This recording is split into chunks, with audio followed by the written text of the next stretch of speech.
Good morning mga kabagsik. Kumusta kailan? At pasensya na, ngayon lang tayo nakapag-upload ng video. Medyo busy tayo. Ngayon nandito tayo sa kapatiran natin. Papagawa tayo ng kotse dito bahay nila. Dito kasi napakamahal ng labor. Pag magpapagawa ka ng kotse, automatic garage ka bago mag-ano ka. Mag-update ko lang sa mga may kotse dyan. Sa mga may kotse dyan, update ko lang. Kung magpapagawa kayo, kailangan nyo talaga garage bago talagang napakamahal ng gastusin. Kaya ito, nasiraan ako ng isang bearing sa front bearing hub. Ano yun, $285 ang labor bago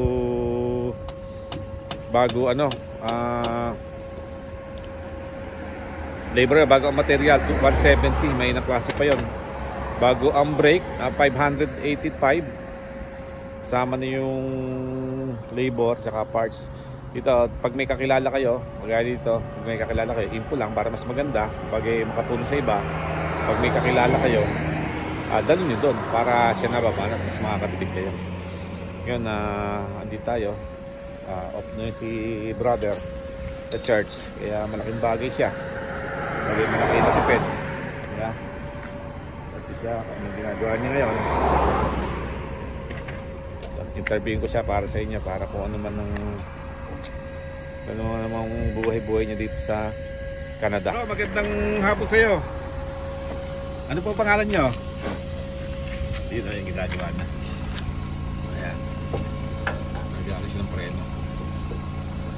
Di bali ano siya. Ito yung bahay niya. May siya maliit dyan. Personal lang naman. Hindi naman siya sa kusina lang on call sa kanya. Hindi naman siya bumaban-buman. Baga misa-misa lang. Pero ito yung best mechanic dito sa church.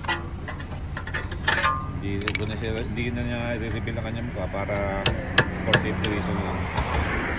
Papalitan ng preno yan. Apat na preno, unahan at saka harapan.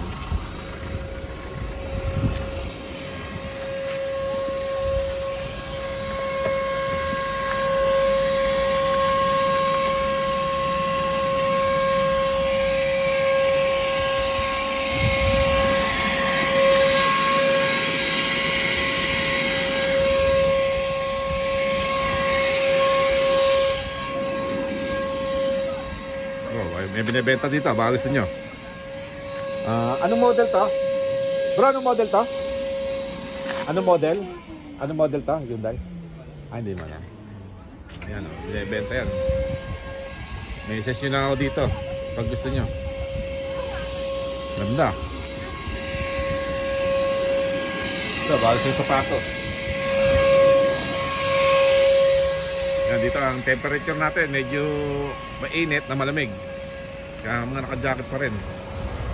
Yun lang. Yun lang mga kabagsik. Ano lang yan, update lang sa mga gusto magpagawa. May session lang ako dito. At yung brother natin ay handa naman tumulong yan. On call siya, pwede siya nag-house to house talaga siya. Bago pwede nyo rin dalhin dito para bagyan makamura kayo.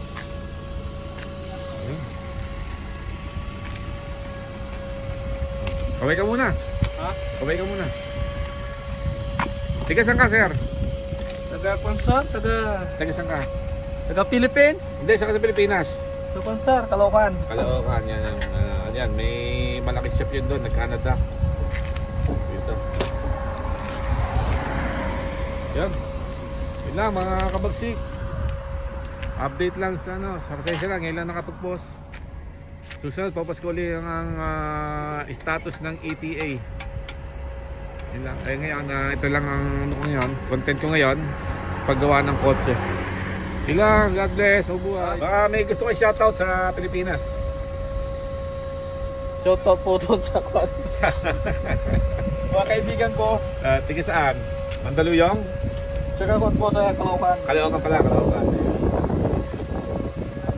North Caloocan. Lord Caloocan. Ano pangalan?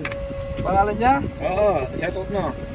Huwag No, baka maalala ko pa siya. Ah, ganon. Grabe naman. Single nga pala itong ating andito, mekanika natin dito ha. Single to at available. Naghahanap to ng single din.